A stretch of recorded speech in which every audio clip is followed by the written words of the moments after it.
For almost 1,000 years, the chief creative force in Western civilization was Christianity. Then, early in the 18th century, it suddenly declined. In intellectual society, it practically disappeared. Of course, it left a vacuum. People couldn't get on without a belief in something outside themselves. And during the next 100 years, they concocted a new belief, which, however irrational it may seem to us, has added a good deal to our civilization. A belief in the divinity of nature. Well, it's said that one can attach 52 different meanings to the word nature. In the early 18th century, it had come to mean little more than common sense, as when in conversation we say, but naturally. But the evidences of divine power which took the place of Christianity were manifestations of what we still mean by nature, those parts of the visible world which were not created by man and can be perceived through the senses. Now, this particular change in the direction of the human mind was very largely achieved in England. And I suppose it's no accident that England was the first country in which the Christian faith had collapsed. In about 1730, the French philosopher Montesquieu noted, "There is no religion in England. If anyone mentions religion, people begin to laugh." Montesquieu saw only the ruins of religion, and although he was a very intelligent man, he couldn't have foreseen that these ruins were part of the subtle way in which faith in divine power was to trickle back into the Western European mind.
The ruins of the age of faith had become a part of nature, or rather they had become a sort of lead-in to nature through sentiment and memory.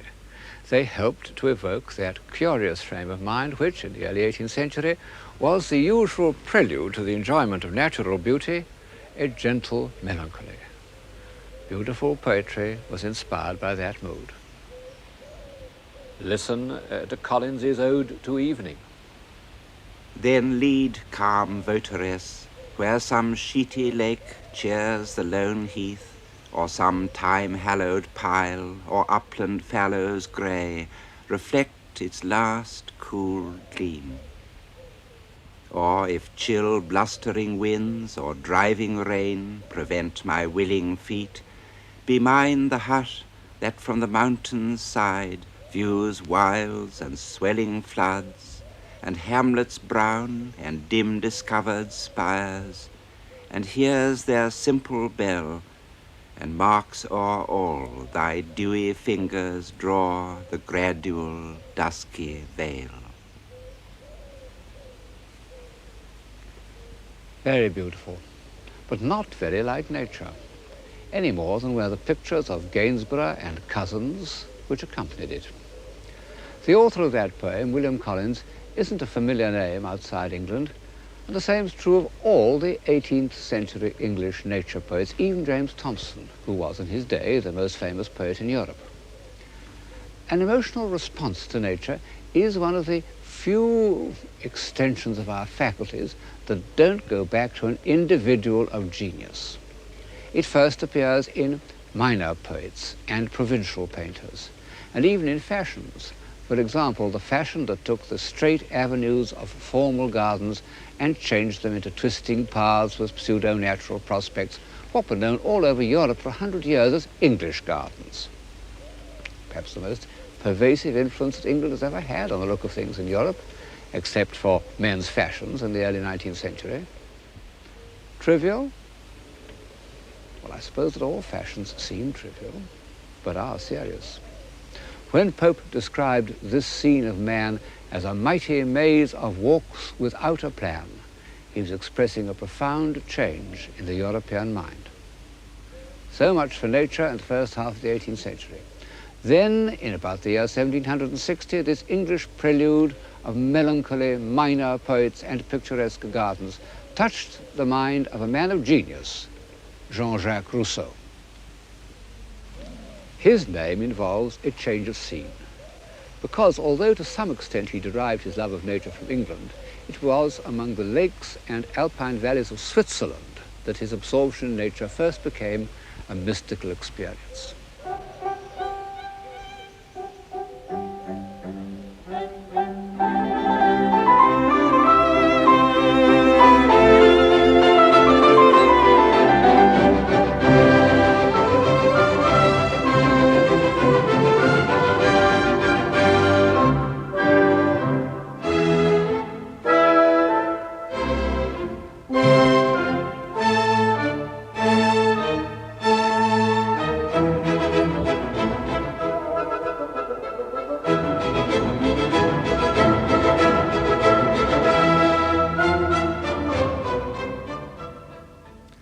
For over 2,000 years, mountains had been considered simply a nuisance, unproductive, obstacle to communication, the refuge of bandits and heretics.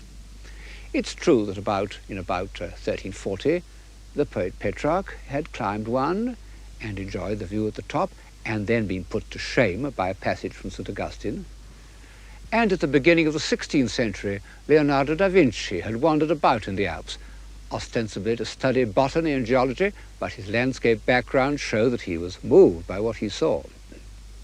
No other mountain climbs are recorded. And to Erasmus, Montaigne, Descartes, Newton, practically any of the great civilizers I have mentioned in these programs, the thought of climbing a mountain for pleasure would have seemed ridiculous. Perhaps I should add that this is not altogether true of the painters. For example, Peter Bruegel, on his way from Antwerp to Rome in 1552, made drawings of the Alps, which show something more than a topographical interest, and were later used in his paintings. However, the fact remains that when an ordinary traveller of the 16th and 17th centuries crossed the Alps, it never occurred to him to admire the scenery, until the year 1739, when the poet Thomas Gray, visiting the Grand Chartreuse, wrote in a letter, "Not a precipice, not a torrent, not a cliff, but is pregnant with religion and poetry." Amazing. Might have been written by Ruskin. In fact, I don't think that the full force of Alpine poetry was expressed till the time of Byron and Turner. But in the middle of the 18th century, a good many people seem to have recognized the charm of the Swiss lakes and enjoyed them in a comfortable, dilettantish sort of way. There even arose a Swiss tourist industry that supplied travelers in search of the picturesque with mementos and produced one remarkable, almost forgotten artist, Caspar Wolff, who anticipated Turner by, 30 years. But like the 18th century English nature poets, this is a provincial overture, which might never have become a part of contemporary thought without the genius of Rousseau. Whatever his defects as a human being, and they were clearly apparent to all those who tried to befriend him, Rousseau was a genius, one of the most original minds of any age, and a writer of incomparable prose. His solitary and suspicious character had this advantage, that it made him an outsider. He didn't care what he said. As a result, he was persecuted.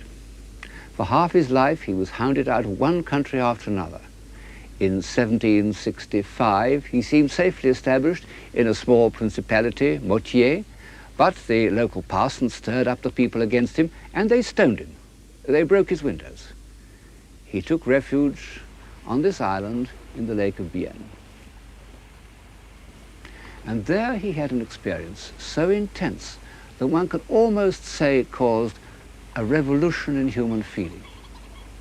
In listening to the flux and reflux of these waves, he tells us, he became completely at one with nature. He lost all consciousness of an independent self, all painful memories of the past or anxieties about the future, everything except the sense of being. I realized, he said, that our existence is nothing but a succession of moments perceived through the senses. I feel, therefore I am.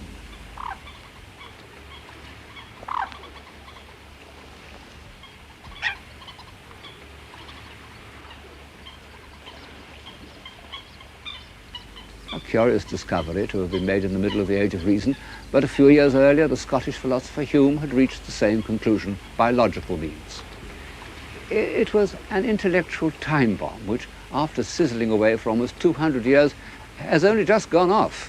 Whether to the advantage of civilization now seems rather doubtful. It had a certain effect in the 18th century and became part of the new cult of sensibility. But no one seems to have realized how far abandonment to sensation might take us, or what a questionable divinity nature might prove to be. No one except the Marquis de Sade, who saw through the new god or goddess from the start. Nature averse to crime, he said. I tell you that nature lives and breathes by it, hungers at all her pores for bloodshed, yearns with all her heart for the furtherance of cruelty. Well, the Marquis was what used to be called a rank outsider, and his unfavourable view of nature is hardly mentioned in the 18th century. On the contrary, Rousseau's belief in the beauty and innocence of nature was extended from plants and trees and so forth to man. He believed that natural man was virtuous. It was partly a survival of the old myth of the Golden Age, partly a feeling of shame at the corruption of European society. But Rousseau gave it a theoretical basis in a work entitled A Discourse on the Origin of Inequality Among Men. He sent a copy to Voltaire, who replied in a letter which is a famous example of Voltairean wit. No one, he said, has ever used so much intelligence to persuade us to be stupid. After reading your book, one feels one ought to walk on all fours. Unfortunately, during the last 60 years, I have lost the habit. It was a dialectical triumph, but no more, because belief in the superiority of natural man became one of the motive powers of the next half-century. And less than 20 years after Rousseau had propounded his theory, it seemed to have been confirmed by fact. The French explorer Bougainville discovered Tahiti, and 2 years later, Captain Cook stayed there for 4 months in order to observe the transit of Venus. Well, Bougainville was a student of Rousseau, and it isn't surprising that he should have found in the Tahitians all the qualities of the noble savage. But Captain Cook was a hard-headed Yorkshireman, and even he couldn't help comparing the happy and harmonious life that he had discovered in Tahiti with the squalor and brutality of Europe. And soon, the brightest wits of Paris and London were beginning to ask whether the word civilization was not more appropriate to the uncorrupted islanders of the South Seas than to the exceptionally corrupt society of 18th century Europe. You may remember that some such idea was put to Dr. Johnson by a gentleman who expatiated to him on the happiness of savage life. Do not allow yourself to be imposed on by such gross absurdity, said Dr. Johnson. It is sad stuff. If a bull could speak, he might as well exclaim, "Here am I with this cow and this grass. What being can enjoy greater felicity?" Well, without going as far as Dr. Johnson, who had momentarily forgotten the attribute of soul, the student of European civilization may observe that Polynesia produced no Dante, Michelangelo, Shakespeare, Newton, Goethe, what have you. And although we may all agree that the impact of European civilization on places like Tahiti was disastrous, we must also allow that the very fragility of those Arcadian societies, the speed and completeness with which they collapsed on the peaceful appearance of a few British sailors, followed by a handful of missionaries, shows that they were not civilizations in the sense of that word which I have been using. Although the worship of nature had its dangers, the prophets of the new religion were earnest and even pious men whose whole aim was to prove that their goddess was respectable and even moral. And they achieved this by the curious intellectual feat of approximating nature and truth. Far the greatest man to apply his mind to this feat was the poet Goethe. The word nature appears throughout his writings on almost every page of his theoretical and critical writings, and is claimed as the ultimate sanction for all his judgments. It's true that Goethe's nature is slightly different from Rousseau's nature. He meant by it not how things seem, but how things work if they are not interfered with. He saw all living things, and he was a distinguished botanist who made his own drawings of the plants he observed. He saw everything as striving for fuller development through an infinitely long process of adaptation. I might almost say that he believed in the gradual civilization of plants and animals. It was the point of view that was later to lead to Darwin and the theory of evolution. But this analytic and philosophic approach to nature had less immediate effect on people's minds than the purely inspirational approach of the English Romantic poets Coleridge and Wordsworth. Difficult to illustrate this rather Germanic state of mind by an English picture. The ones before you are by the great German landscape painter Caspar David Friedrich. Coleridge looked at nature in the high, mystical manner. This is how he addressed the Swiss mountains in his Hymn Before Sunrise, the Vale of Chamonix. O dread and silent mount, I gazed upon thee till thou, still present to the bodily sense, didst vanish from my thought. Entranced in prayer, I worshipped the invisible alone.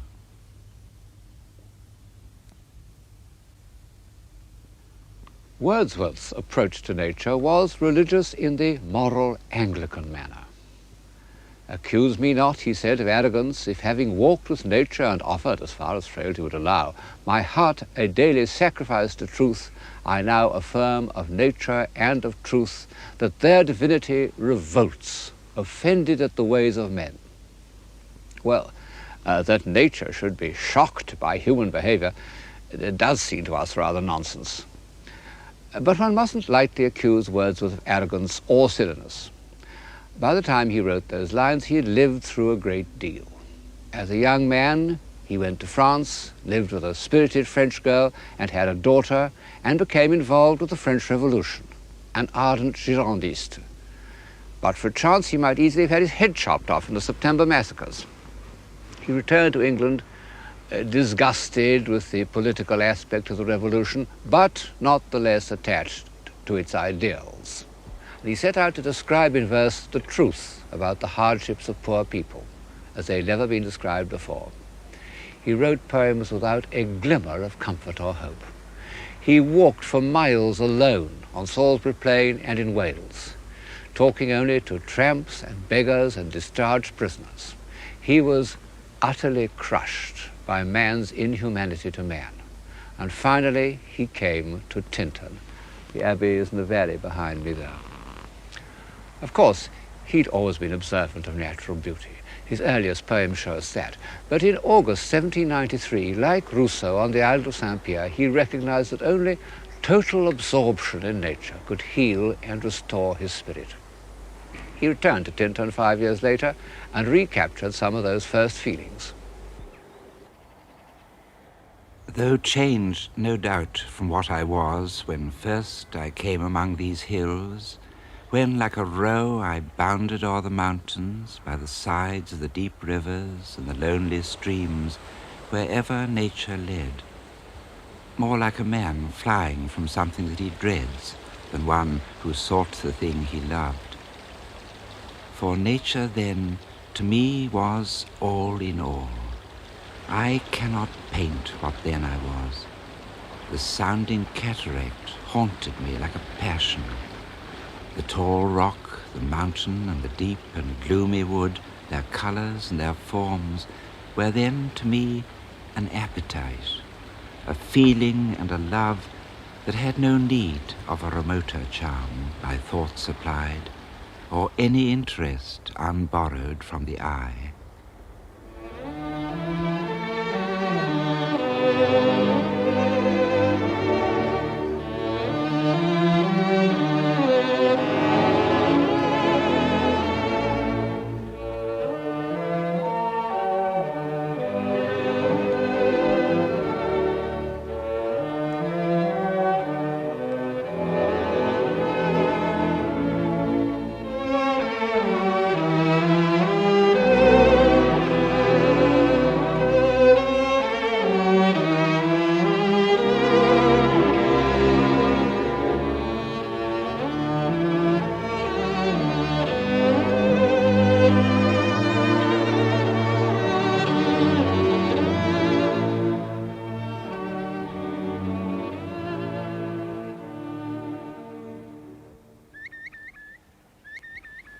Unlike many of his successors in the 19th century, Wordsworth had earned the right to lose himself in nature. So, after all, Rousseau, because the author of The Solitary Walker was also the author of The Social Contract, the Gospel of Revolution. A sympathy with the humble, the voiceless, be they human or animal, does seem to be a necessary accompaniment to the worship of nature, and has been ever since St. Francis. Robert Burns, at the first dawn of romantic poetry, would not have written "A man's a man for a' that" if he hadn't also felt deeply distressed at disturbing a field mouse's nest. The new religion was anti-hierarchical.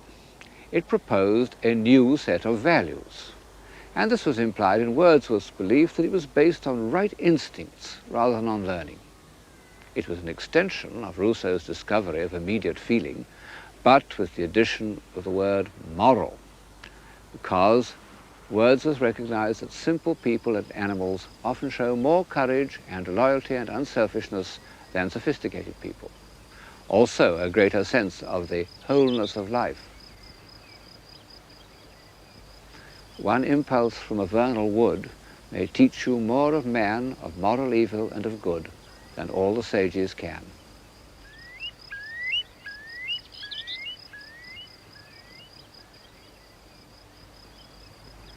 What was it that made Wordsworth turn from man to nature? It was the reappearance in his life of his sister Dorothy.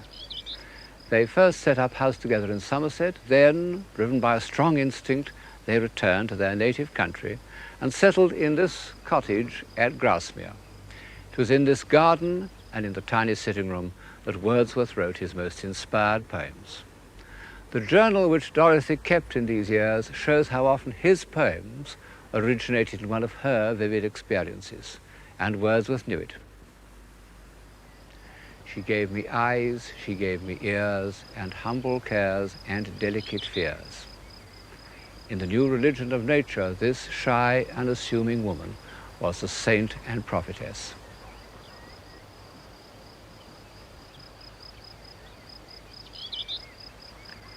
Unfortunately, the feelings for each other of brother and sister were too strong for the usages of this world. Thou, my dearest friend, my dear, dear friend, and in thy voice I catch the language of my former heart, and read my former pleasures in the shooting lights of thy wild eyes.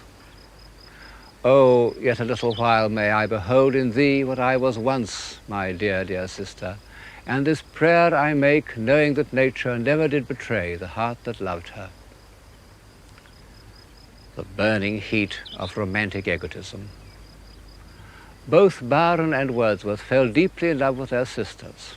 The inevitable prohibition was a disaster for both of them, and Wordsworth suffered most because although Byron became restless and cynical, he did write Don Juan, whereas Wordsworth, after the heartbreaking renunciation of Dorothy, gradually lost inspiration and, although quite happily married to an old school friend, wrote less and less poetry that one can read without an effort.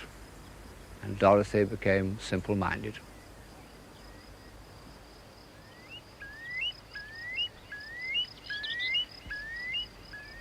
So far, I've illustrated Wordsworth's poems and ideas from the camera's view of nature. But at the same moment that English poetry took its revolutionary course, English painting also produced two men of genius, Turner and Constable. A few months before Wordsworth had settled in the Lake District, Turner had painted this picture of Buttermere. Turner, for all his love of the spectacular, was capable all his life of total surrender to a visual impression. What could be more Wordsworthian than the humble passivity with which he's immersed himself in this quite ordinary scene? However, Wordsworth's real kinship was not with Turner but with Constable. They both were countrymen with strong appetites rigidly controlled. They both grasped nature with the same physical passion. I have seen him, said Constable's biographer, admire a fine tree with an ecstasy like that with which he would catch up a beautiful child in his arms. Constable never had the least doubt that nature meant the visible world of tree, flower, river, field and sky, exactly as they presented themselves to the senses. And he seems to have arrived intuitively at Wordsworth's belief that by dwelling with absolute truth on natural objects, he would reveal something of the moral grandeur of the universe. Only by concentrating on the shining, variable surface of appearance would he discover that motion and the spirit that impels all thinking things, all objects of all thoughts, and rolls through all things. Then both Wordsworth and Constable loved their own places, and never tired of those things which had entered their imaginations as children. Constable said, "The sound of water escaping from mill dams, old rotten planks, shiny posts and brickwork, these scenes made me a painter, and I am grateful." We've got so used to this approach to painting that it is difficult for us to see how strange it was, at a time when all serious artists aspire to go to Rome, for anyone to love shiny posts and rotten planks more than heroes in armour. Constable hated grandeur and pomposity, and like Wordsworth, his cult of simplicity sometimes seems to me to go too far. This cottage in a cornfield perhaps isn't quite interesting enough. A constable like this is the forerunner of a quantity of commonplace painting, just as Wordsworth's poems on small celandines and so forth anticipated a quantity of bad poetry. It was rejected from the Academy when it was painted. "Take away that nasty green thing," they said. But for 100 years it would have been one of his works most likely to be accepted. When Constable really trusted his emotions, his rustic subjects do achieve that quality by which, as Wordsworth said, the passions of men are incorporated with the beautiful and permanent forms of nature. In such a picture as The Leaping Horse, the classically simple structure of the lock, the weight of water, the movement of the barges, they're all expressive of man's dignity and determination, just as the sky and agitated trees are expressive of his emotional struggles.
The simple life.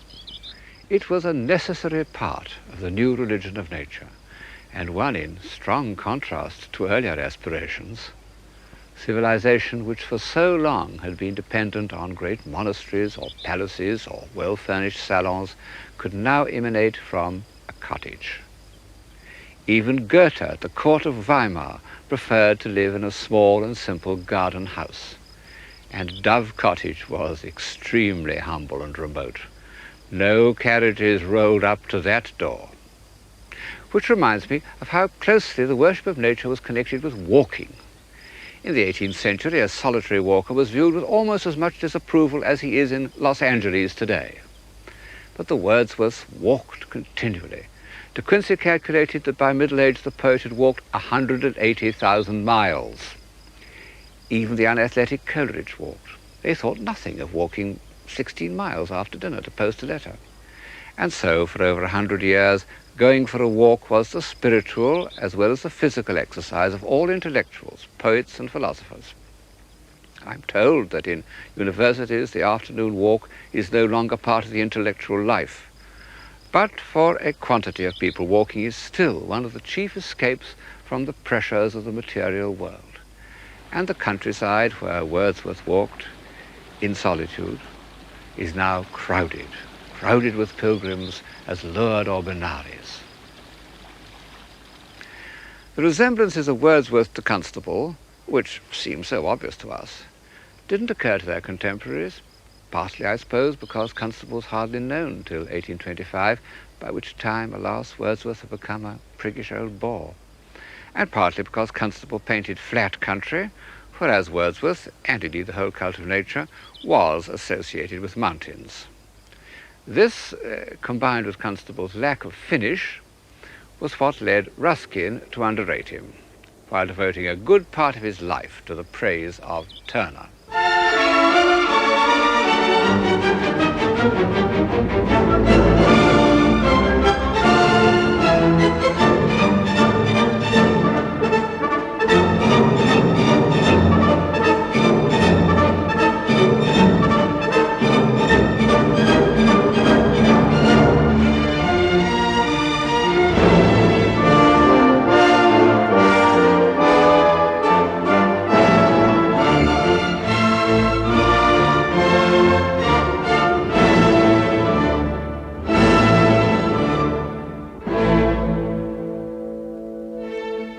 Turner was the supreme exponent of that response to nature felt by Gray in the Grande Chartreuse, what one might call the picturesque sublime.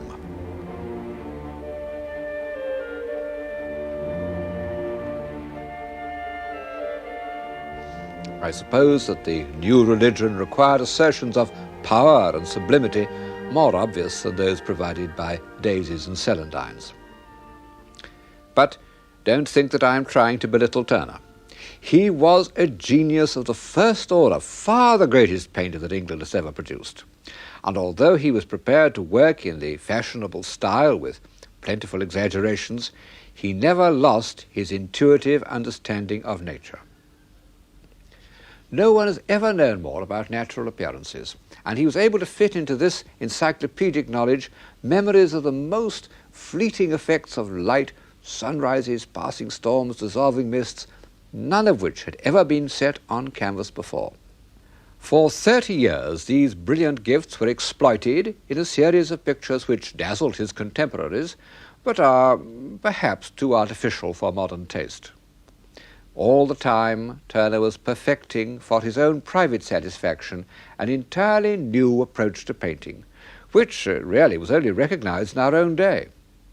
It consisted of transforming everything into pure color.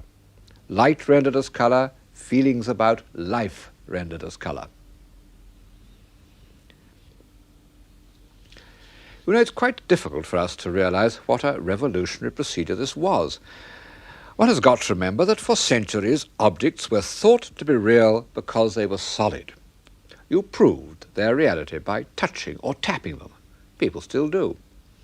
And all respectable art aimed at defining this solidity, either by modelling or by a firm outline. What is it, said Blake, that distinguishes honesty from knavery, but the hard and wary line of rectitude? Colour was considered immoral, perhaps rightly, because it is an immediate sensation, and it makes its effect independently of those ordered memories that are the basis of morality. However, Turner's colour was not at all arbitrary, what we call decorative colour. However magical it seems, it always started as the record of an actual experience. Turner, like Rousseau, used his optical sensations to discover the truth. I feel, therefore I am. It's a fact which you can verify by looking at the Turners in the Tate Gallery, that the less defined, the more purely coloristic they are, the more vividly they convey a total sense of truth to nature. Turner declared the independence of colour, and thereby added a new faculty to the human mind.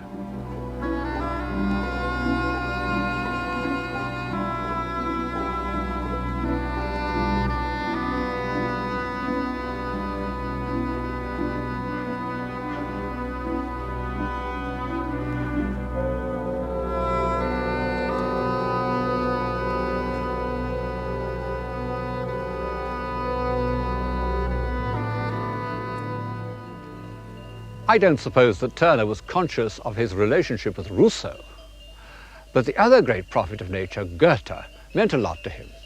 Although he had had practically no education, he painfully read Goethe's works, in particular his theory of colour, and he sympathized with Goethe's feeling for nature as an organism, as something that works according to certain laws.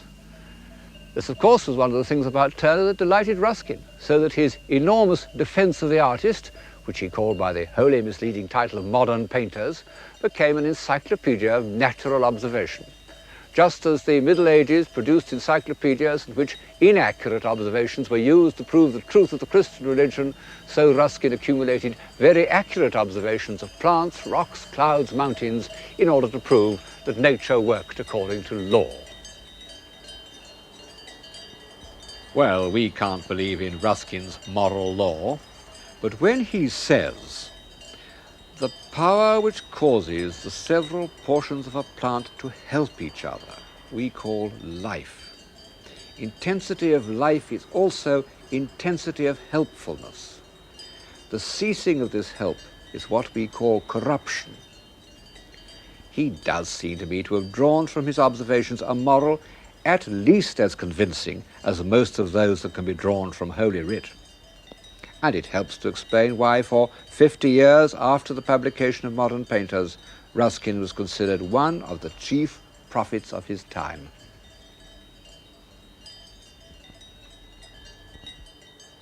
All these aspects of the new religion of nature meet and mingle where the old religions had also focused their aspirations, the sky. Only instead of the influential movements of the planets or the vision of the celestial city, the nature worshippers concentrated on the clouds. But clouds are very difficult to deal with intellectually. They're proverbially lawless. Even Ruskin gave up the attempt in despair. So for the time being, this sky appealed less to the analytically minded than to those worshippers of nature who abandoned themselves to Rousseau's sensuous reverie. The whole mind, said an early writer on Romanticism, may become at length something like a hemisphere of cloud scenery, filled with an ever-moving train of changing, melting forms. Wordsworth put it even better in a famous passage in the first book of the Excursion. Far and wide the clouds were touched, and in their silent faces could he read unutterable love. Sound needed none, nor any voice of joy. His spirit drank the spectacle. Sensation, soul, and form all melted into him. They swallowed up his animal being. In them did he live, and by them did he live. They were his life. Constable said that in landscape painting, clouds are the chief organ of sentiment. He did hundreds of cloud studies, noting on the back the month, the time of the day, the direction of the wind. Ruskin said, "I bottled clouds as carefully as my father, who was a wine merchant, had bottled sherries." And for Turner, they had a symbolic meaning. He identified skies of peace and skies of discord. Clouds the color of blood become symbols of destruction. His chief aim in life was to see the sun rise above water. He owned a number of houses from which he could see this happening, and he was particularly fascinated by the line where the sky and the sea join each other, that mingling of the elements which seems, by its harmony of tone, to lead to a general reconciliation of opposites.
In order to observe these effects, the sea, the sky, and the point where they join, Turner lived by the seaside in East Kent, believed by the neighbours to be an eccentric sea captain called Puggy Booth, who, even in retirement, could not stop looking out to sea. A dialogue between the sea and the sky. Well, it's no accident that the accompaniment of those Turner sea pieces was Debussy's La Mer, written, 80 years later. Turner was the first great artist to paint absolutely outside his own time.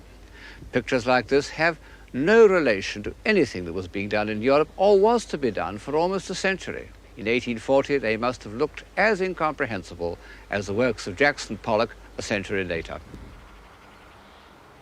The enraptured vision that first induced Rousseau to live in the world of sensation had one more triumph in the 19th century. Curiously enough, it also came from looking at ripples, the sun sparkling on water, or the quavering reflections of masts.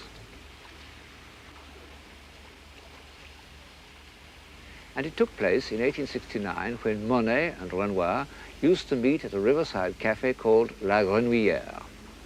Before that meeting, they'd both followed the ordinary naturalist style.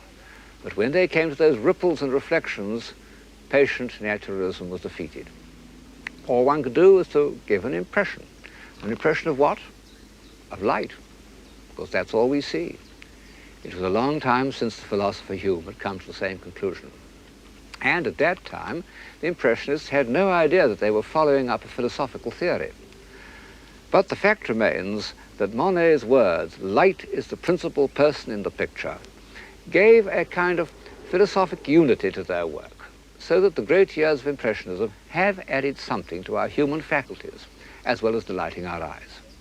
Our awareness of light has become part of that general awareness, so marvelously described in the novels of Proust, which seemed, when we first read them, almost to give us a new sense. When one thinks of how many beautiful Impressionist pictures there are in the world, and what a difference they've made to our way of seeing, it is surprising how short a time the movement, as a movement, lasted. We know the periods in which men can work together happily, inspired by a single aim, last only a short time. It's one of the tragedies of civilization. After 20 years, the Impressionist movement had split up. One party thought that light should be rendered scientifically in touches of primary color, as if it had passed through a spectrum. And this theory inspired a very distinguished painter, Seurat. But it was too remote from the first spontaneous delight in nature, upon which, in the end, all landscape painting must depend. Monet, the original unswerving Impressionist, when he found that straightforward naturalism was exhausted, attempted a kind of color symbolism to express changing effects of light.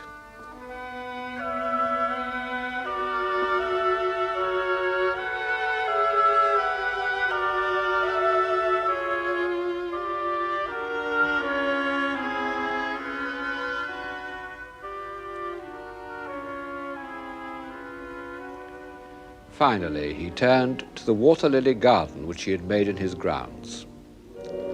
The enraptured contemplation of the clouds reflected in its surface was the subject of his last great masterpiece. He conceived it in one continuous form, like a symphonic poem. It takes its point of departure from experience, but the stream of sensation becomes a stream of consciousness. But how does the consciousness become paint? That is the miracle. By a knowledge of each effect so complete that it becomes instinctive, and every movement of the brush is not only a record, but a self-revealing gesture.